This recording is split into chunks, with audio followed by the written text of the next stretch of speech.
Not sure you can lead? Are you wondering if you're even cut out for the job? Listen, before you convince yourself that leadership isn't for you, just stick with me. Because if you're feeling that wave of self-doubt, I promise you're not alone. Every leader at some point has thought, what if I'm not good enough? But here's the catch. That voice in your head isn't proof that you can't lead. In fact, it might be the exact opposite. I do remember the first time I stepped into a leadership role. One week I was just another employee. The next, I'm responsible for the whole frickin' team. And the thoughts hit me like a freight train. What if I make the wrong decision? What if I lose their respect? What if they find out that I have no idea what I'm doing? If any of that sounds familiar, let's get one thing straight. Those thoughts don't disqualify you. They humanize you. And they mean you care. But caring in and of itself is not enough. You're here because you want to figure out if you have what it takes. So let's talk about it. First, fear is normal. The fear of failure, the fear of judgment, fear of making the wrong call, these are all part of the deal. But strong leaders don't eliminate fear. They manage it. They learn how to act in spite or despite. In spite or despite? They learn to act despite the fear.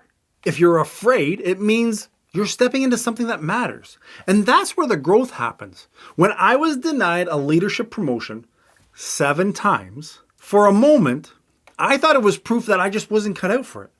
But looking back, every rejection forced me to sharpen my skills, forced me to figure out why. Each setback was a lesson I didn't know I needed. And guess what? When I finally got the role, I realized the fear didn't vanish. It was still there, but I wasn't waiting for confidence to show up anymore. I moved forward without it. Second, confidence isn't a requirement, it's a result. Nobody hands you confidence on day one. You have to earn it. You have to build it yourself. Every time you face a challenge, you make a decision, or you have a tough conversation, you stack a little bit more confidence. And the leaders you admire, they weren't born that way. They built it, brick by brick, problem by problem. And by the way, confidence is not about having it all figured out, not about having all the answers. It's about knowing you can figure things out. So that if you're worried that you're not confident yet, congratulations, you're on the right path.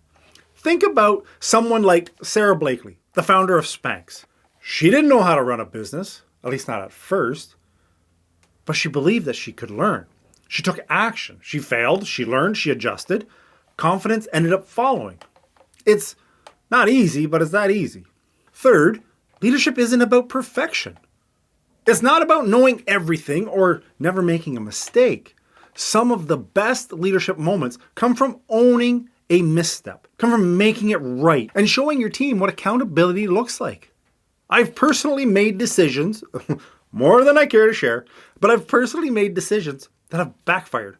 I've handled conversations rather poorly, and I've absolutely had moments where I wanted to crawl right under my desk and disappear. But every single one of those experiences taught me something, and that's what makes a leader. Now let's talk about what to do next. If you're questioning yourself right now, ask yourself this. Are you willing to listen, learn, adapt? Can you own your mistakes instead of blaming others? Are you willing to make decisions even when it's uncomfortable?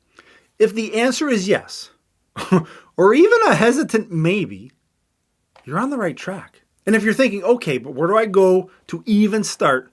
I've got you. I've put together a free leadership quick wins checklist.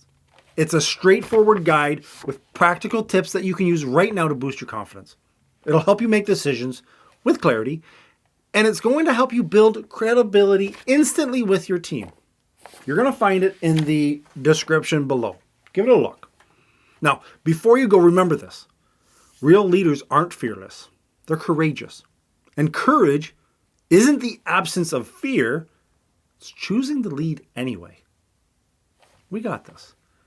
So when you get that download, I'll see you in the next video. Ciao.